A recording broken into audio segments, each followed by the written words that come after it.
अस्सलाम वालेकुम नाज़रीन, आप देख रहे हैं HRJDO न्यूज़ और मैं हूं वज़ीर नवाब शाह से खबर शामिल करते हैं। AK डायरी की कायद मिल्लत जाफरिया पाकिस्तान अल्लामा सैयद साजिद अली नकवी के हिदायत पर शिया उलमा council Pakistan Nawab Shah Jafaria students organisation और जाफरिया यूथ नवाब शाह की जानिब से मरकजी इमाम बारगाह के पर अल शहबाद रोड पे मजलूम फलस्तीनी अवाम की हिमायत और गासिब सयोनी इसराइल के खिलाफ हुकूमती SOP के मुताबिक एहतजाजी मुजाहरा किया गया। मुजाहिरीन से खिताब करते हुए शिया उलमा काउंसिल पाकिस्तान डिवीजन नवाब शाह के सदर जवार मोहम्मद हुसैन चांडियो, जिला सदर मौलाना किफायत हुसैन करीमी, मौलाना मोहम्मद आलम मरी, सलामत अली साजिदी, सैयद जाफर शाह, गुलाम अब्बास सियाल, आसिफ हुसैनी, मुमताज अली सियाल और दीगर ने कहा कि 1 अरब से जायद मुसलमान होते हुए मुसलमानों का किबला अवल गासिब इसराइल के कब्जे में है। उम्मत मुसलमान इंतशार का शिकार है। अमेरिका और इसराइल साजिशों के जरिए उम्मत मुसलमान को छेड़ विछड़ कर दिया है। आयतुल्लाह खमैनी ने फरमाया, मुसलमान का एक फर्द गासिब इसराइल पर एक एक बाल्टी पानी की डाले तो गासिब इसराइल खत्म हो जाएगा। उन्होंने कहा कि मुसलमान हुकूमतों की अक्सर हुक्मरान अमेरिका इसराइल के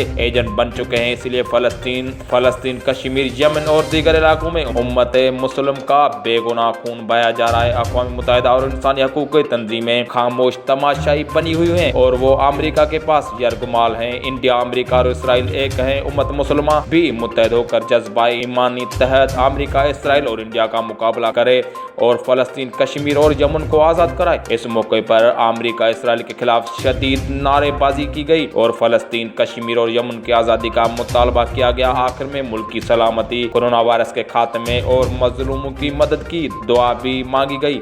HRJD न्यूज़ में फिलहाल इतना ही। मज़ीद खबरों और अपडेट्स के लिए देखते रहिए HRJD न्यूज़।